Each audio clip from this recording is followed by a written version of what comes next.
My name is Rachel Morrison, and I'm sitting in a mahogany-paneled conference room watching my older brother Marcus perform what he thinks is his greatest triumph. He's got our mother on one side, our Aunt Patricia on the other, and 12 other family members arranged around the table like he's holding court.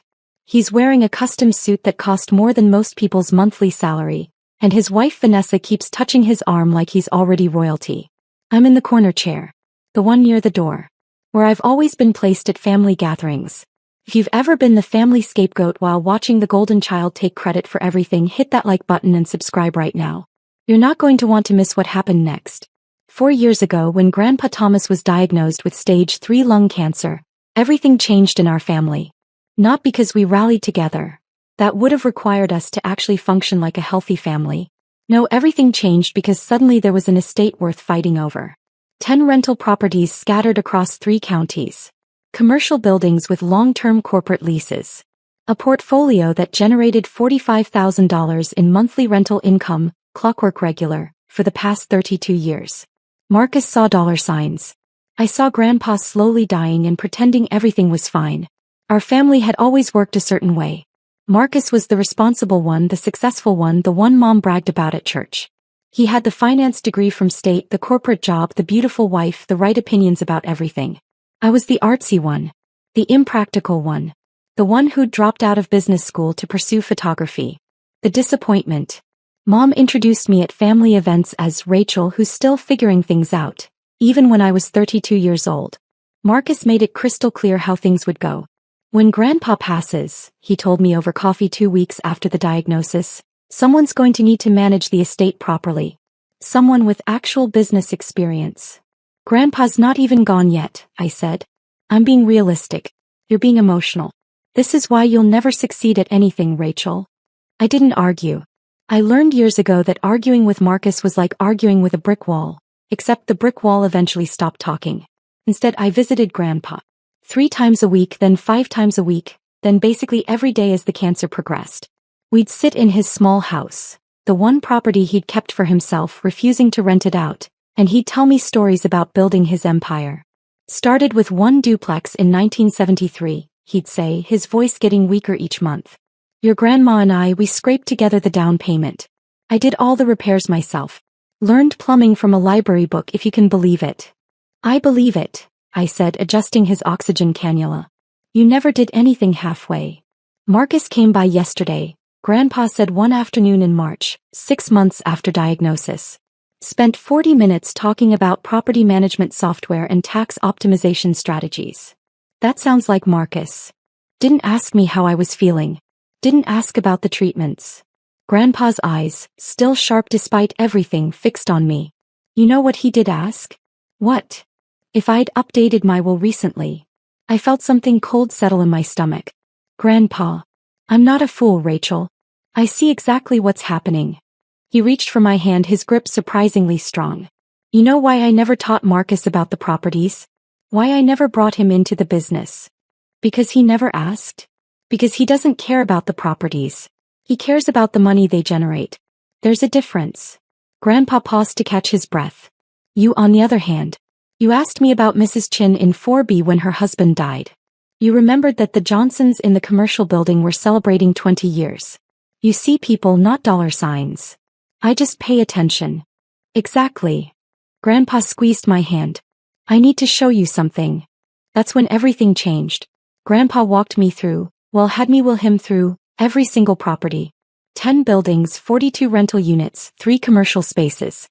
He introduced me to every tenant, showed me where he kept the spare keys, explained which contractors were reliable and which ones would rob you blind.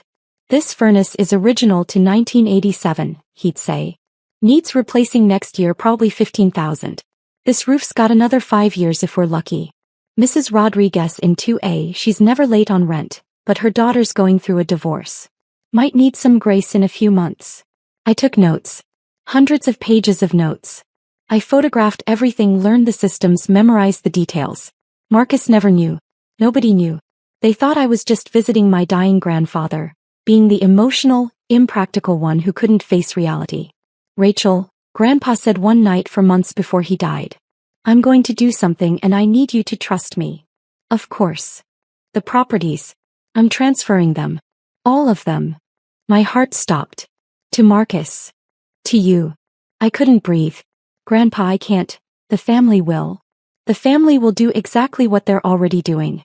Your mother will side with Marcus because she always has. Your aunt will demand her cut because she thinks she's entitled.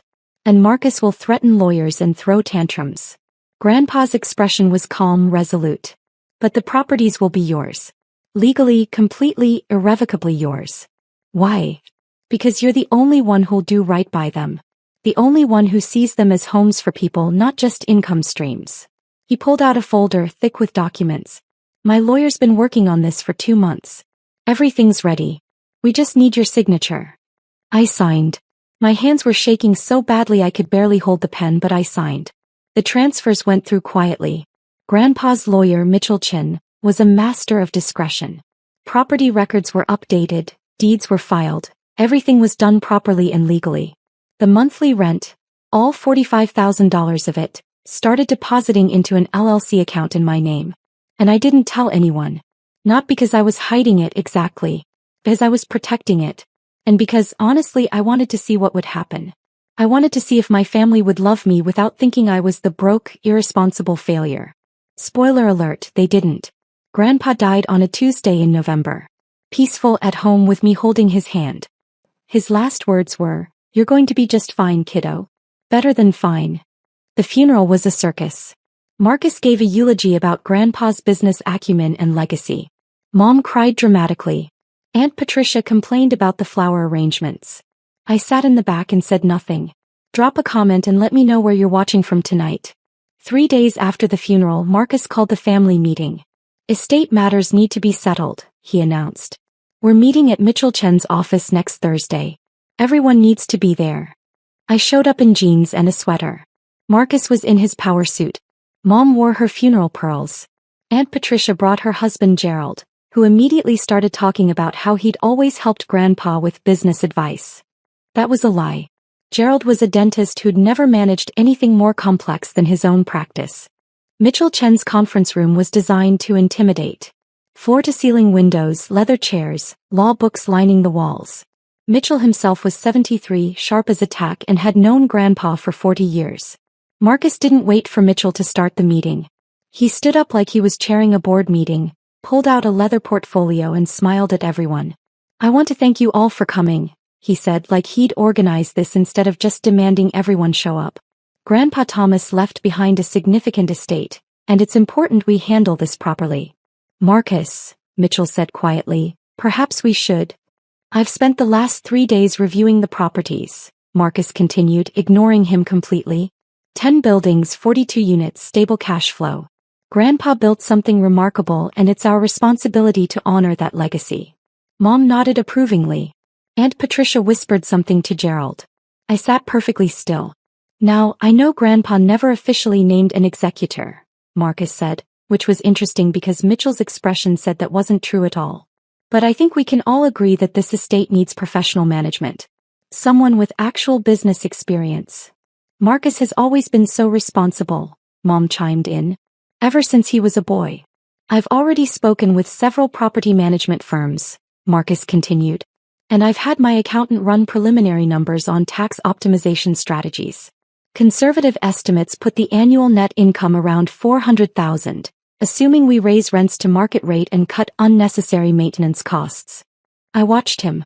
His confidence was absolute. He genuinely believed this was already his.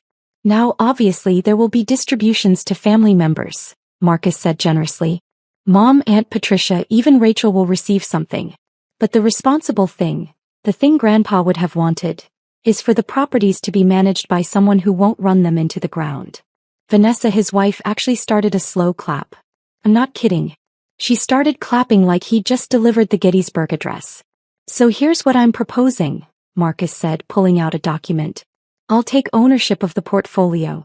In exchange, I'll provide annual distributions to family members.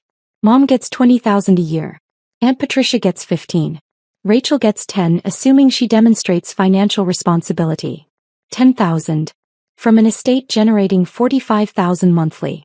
"Marcus," I said quietly. It was the first word I'd spoken.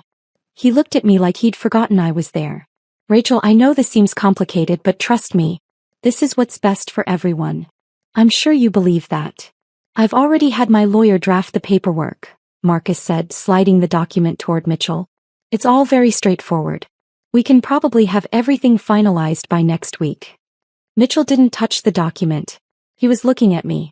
Mom jumped in. Rachel, honey, this really is for the best. You're not equipped to handle something this complex. Marcus has the experience, the education. The responsible sibling gets it all, Marcus announced, standing up straighter. All 10 properties generating $45,000 in monthly rent. This is about legacy. This is about competence. That's when Mitchell Chin stood up.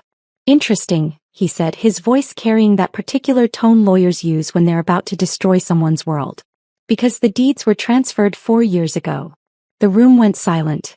Marcus blinked. What? The properties, Mitchell said, opening his own folder.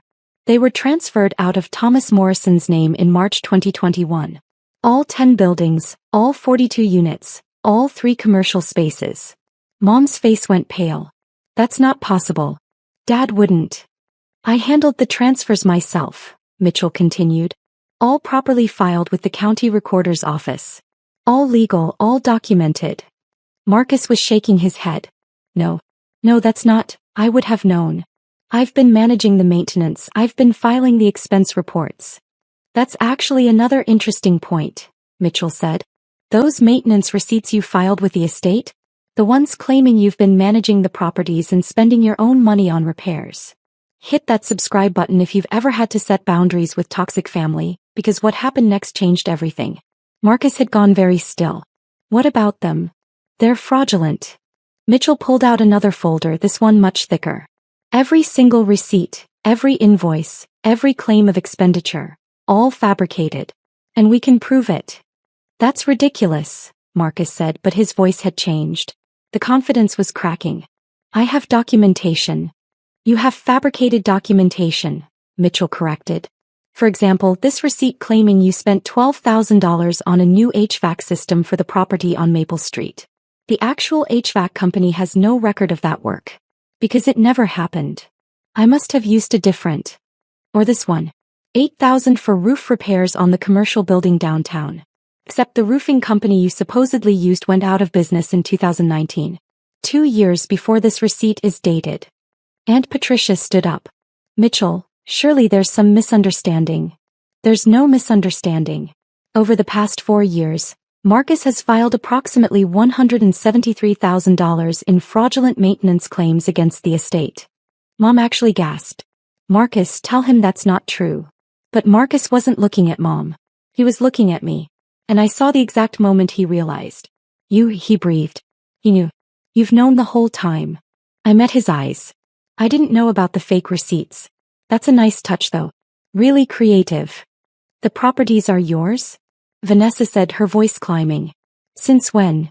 Since March 2021, I said calmly. Grandpa transferred them to me 4 months before he died. Every single one. That's not legal, Marcus said desperately. He wasn't in his right mind, he was dying, it was undue influence. He was completely competent, Mitchell said. I have medical documentation from 3 separate doctors confirming his mental capacity at the time of transfer. I also have video recording of the signing, which was witnessed by 2 independent parties who had no relationship to the family. I pulled out my own folder. I'd been holding it in my lap the whole time. But here's the thing, Marcus, I said, sliding it across the table. While you were filing fake maintenance receipts, I was actually maintaining the properties. With my own money. Money from the rental income that's been legally mine for 4 years. The folder hit the table with a satisfying thud. Marcus opened it with shaking hands. That's every repair, every upgrade, every legitimate expense, I said. The furnace at the Maple Street property, that's page 12. I replaced it last year for $16,000. The commercial building roof? Page 37. $22,000 completed 6 months ago. Mrs. Rodriguez's broken water heater? Page 53. Emergency repair 24-hour turnaround, because she has 3 kids and it was January. Marcus was flipping through the pages, his face getting redder with each one. All documented. All legitimate. All paid for from the rental income that you thought should be yours. I lean back in my chair. You want to talk about responsible management, Marcus? I've been responsible. You've been filing fake receipts and planning to evict tenants to raise rents. You had no right, Mom said, her voice shaking. Rachel, your grandfather wouldn't have wanted this. Family doesn't. Family doesn't what, Mom? I turned to her. Family doesn't lie? Family doesn't fabricate documents? Family doesn't try to steal from each other. You manipulated a dying man, Aunt Patricia accused. I visited a dying man, I corrected. 3 times a week, then 5 times a week, then every single day. I held his hand through chemo. I learned about his tenants, his properties, his life's work. Where were you, Aunt Patricia? Where were you, Marcus? This isn't fair, Vanessa said. Marcus has been planning. He left his job. He was going to manage these properties full-time. He left his job. I looked at Marcus. When? His jaw clenched. 2 weeks ago. I gave notice after the funeral. So you quit your 6-figure job to manage properties you didn't own and hadn't bothered to verify were actually part of Grandpa's estate?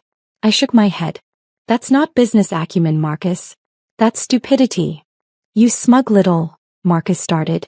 Mitchell cleared his throat. There's more. Marcus's head snapped toward him. More. The fraudulent receipts constitute attempted theft by deception. Given the amounts involved, over $170,000, we're talking felony charges. Mitchell's expression was professionally neutral, but I could see the satisfaction underneath. He'd loved Grandpa. I'm obligated to report this to the authorities. You can't be serious, Mom said. Mitchell, we've known each other for years. Which is exactly why I take this so seriously, Linda. Thomas was my friend. What Marcus attempted to do here isn't just unethical. It's criminal. Marcus stood up so fast his chair fell over. I'm not going to sit here and be accused of crimes by my own sister. Then leave, I said simply. You're not needed here anyway. You never were. That's when the door opened. 2 people walked in. A man and a woman, both in business suits, both carrying badges. Marcus Morrison, the woman said. Marcus went white. Who are you? Detective Sarah Chin, Fraud Division. This is Detective James Rodriguez. She looked at Mitchell. We got your call. Call? Mom's voice was barely a whisper. I contacted the authorities this morning, Mitchell said. After reviewing the fraudulent documentation Mr. Morrison attempted to submit as legitimate estate claims. Detective Chin approached Marcus. Mr. Morrison, we need you to come with us. We have some questions about financial documents you've filed over the past 4 years. This is insane, Vanessa said, grabbing Marcus's arm. You can't just arrest him. We're not arresting him, Detective Rodriguez said. Yet. But we do need to talk about approximately $173,000 in fraudulent claims. Marcus looked at me. Actually looked at me maybe for the first time in 30 years. You're destroying the family. No, I said quietly. I'm just declining to be destroyed by it. He tried to say something else, but Detective Chin was already guiding him toward the door. Vanessa followed, her heels clicking frantically on the marble floor. The door closed. The silence that followed was deafening. Mom was crying. Real tears this time, not the performative ones from the funeral. How could you do this, Rachel? To your own brother. How could I? I stared at her. Mom, he tried to steal properties that Grandpa legally gave to me. He fabricated nearly $200,000 in fake expenses. He was planning to raise rents on families who've lived in those buildings for decades. And you're asking how I could do this? He's your brother, she whispered. And yet he never treated me like his sister. I stood up. I'm done begging for a place at this table. I'm done being the family disappointment while watching Marcus get praised for basic human functioning. I'm done. Aunt Patricia found her voice. You'll regret this. When you need family. I have family, I interrupted. I have Mrs. Chin in 4B who sends me homemade dumplings every Chinese New Year. I have the Johnsons who invited me to their daughter's wedding. I have 42 households who actually appreciate what I do for them. I looked at her. What I don't have is relatives who value me. And honestly, I'm okay with that. I picked up my folder and walked toward the door. Rachel, Mitchell called. You'll need these. He handed me another folder. Updated documentation for all 10 properties. Everything's in order. The LLC is generating excellent returns, by the way. Your grandfather would be proud. Thank you, Mitchell. One more thing. He lowered his voice. The fake receipts. I noticed them about a year ago. I've been building the case ever since. Your grandfather asked me to watch out for you. This is me keeping that promise. I hugged him. Actually hugged him right there in the conference room while my mother sobbed and my aunt glared. Then I left. The fallout was immediate and spectacular. Marcus was charged with attempted fraud and theft by deception within 48 hours. The local newspaper ran a story. Finance professional charged in elaborate estate fraud scheme. His LinkedIn profile disappeared. His wife's Facebook went private. Mom called me 17 times that first day. I didn't answer. She left voicemails ranging from pleading to angry to desperate. You're tearing this family apart, she said in message number 12. Your grandfather would be ashamed. I finally called her back on day 3. Grandpa knew exactly what he was doing, I said. He knew Marcus would try exactly this. That's why he transferred everything 4 years early. That's why he had everything documented. He was protecting his legacy from people who saw it as a cash grab. You poisoned him against his own family, she accused. No, Mom. I visited him while he was dying. There's a difference. I took a breath. You're welcome to be part of my life. But only if you can accept that I'm not the failure you've always treated me as. Otherwise, we're done. She hung up on me. She hasn't called back. Aunt Patricia tried a different approach. She showed up at my apartment with a casserole and an apology that lasted exactly as long as it took her to ask for $20,000. Just to help with Gerald's practice expenses, she said. No, I said. But we're family. Then act like it. Start with not demanding money from the niece you've ignored for 30 years. She left without the casserole. Marcus's case went to court 6 months later. The evidence was overwhelming. Fake receipts, fabricated invoices, forged signatures. His lawyer tried to argue emotional distress, grief-induced poor judgment, financial pressure from unemployment. The judge wasn't impressed. 18 months in minimum security, 5 years probation, full restitution to the estate. The sentence was delivered on a Tuesday. I wasn't there, but Mitchell called me immediately after. Justice, he said simply. Vanessa filed for divorce before Marcus even started his sentence. She'd already moved in with her personal trainer. The irony wasn't lost on anyone. The properties thrived. I replaced 2 more roofs, upgraded 3 kitchens and installed energy-efficient windows in the commercial building. Rent stayed stable. No increases unless absolutely necessary and always with 6 months' notice. Mrs. Rodriguez in 2A sent me a Christmas card. Thank you for understanding when Sarah moved back home, she wrote. Most landlords would have evicted us. You gave us grace. That card is framed in my office. A year after the estate meeting, I got a call from an unknown number. Rachel Morrison? A professional voice, female, confident. Speaking. My name is Jennifer Wu. I run a property management firm downtown. I've been hearing about how you've been managing the Morrison properties and I'm impressed. Thank you. I'm expanding my business. I need someone who sees properties as homes, not just assets. Someone who understands tenant relationships matter more than maximum profit extraction. She paused. I'd like to offer you a consulting position.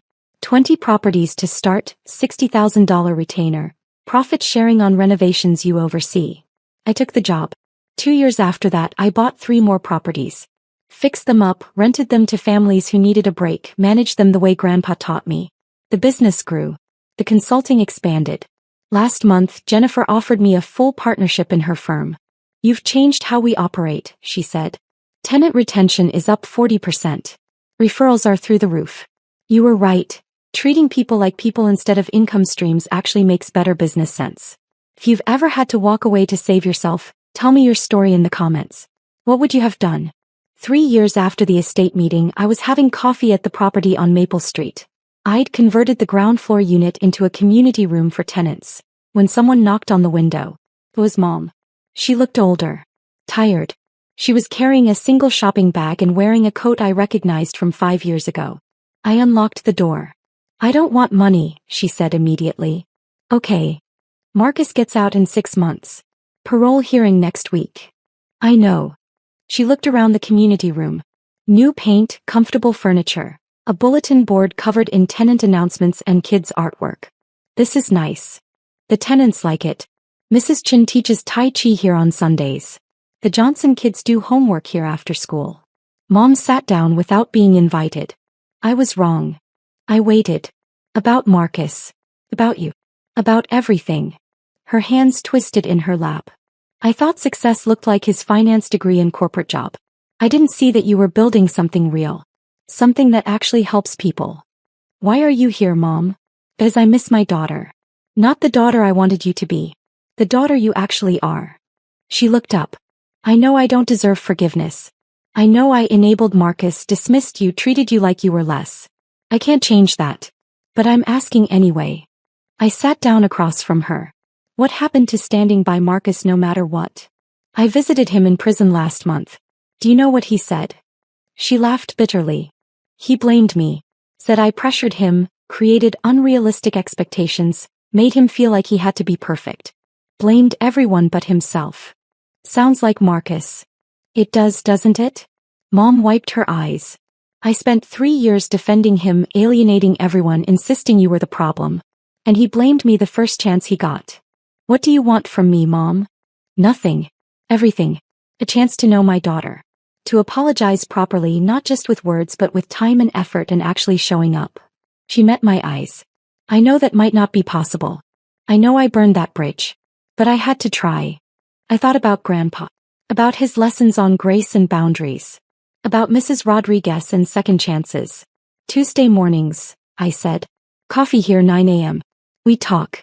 Actually talk, not perform for each other. That's it. That's the start. You show up consistently for 6 months, we'll talk about more. You miss more than 2 without legitimate excuse, we're done. And you never ever ask me to reconcile with Marcus or minimize what he did. Deal.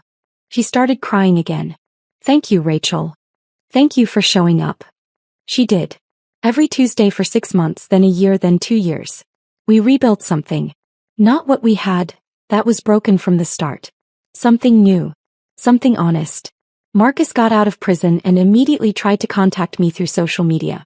His message was 3 paragraphs of self-justification ending with a request for $50,000 to get back on his feet. I blocked him and didn't think about it again. Last month, Grandpa's birthday, I visited his grave. Brought his favorite whiskey and poured a little on the ground. The properties are doing great, I told him. 42 families safe and stable. 3 more buildings added. Community programs in 4 locations. Mrs. Chin says hi. The wind rustled through the trees. Marcus is out. I haven't seen him. Don't plan to. Mom and I are talking. Carefully but talking. I smiled. You were right, Grandpa. About all of it. The properties aren't just buildings. They're homes. And that matters more than maximum profit. I could almost hear him agreeing. You taught me to see people. To value stability over extraction. To build something that lasts. I stood up. I'm doing that. Every day. 442 families and counting. The sun was setting, casting everything in gold. Thank you, I said. For trusting me with your legacy. For seeing who I actually was instead of who everyone wanted me to be. For giving me the tools to build something real. I walked back to my car. A practical Honda because some things don't change, and drove to the Maple Street property. Tuesday Tai Chi was just ending and Mrs. Chin waved at me through the window. 42 families. A growing business. A relationship with my mother that was finally honest. A life built on the foundation Grandpa created, expanded with lessons he taught me. Marcus wanted the empire handed to him. I earned it, building by building, family by family, choice by choice. Paper beats promises every single time. And sometimes, the family scapegoat turns out to be the only one who actually understood what family means.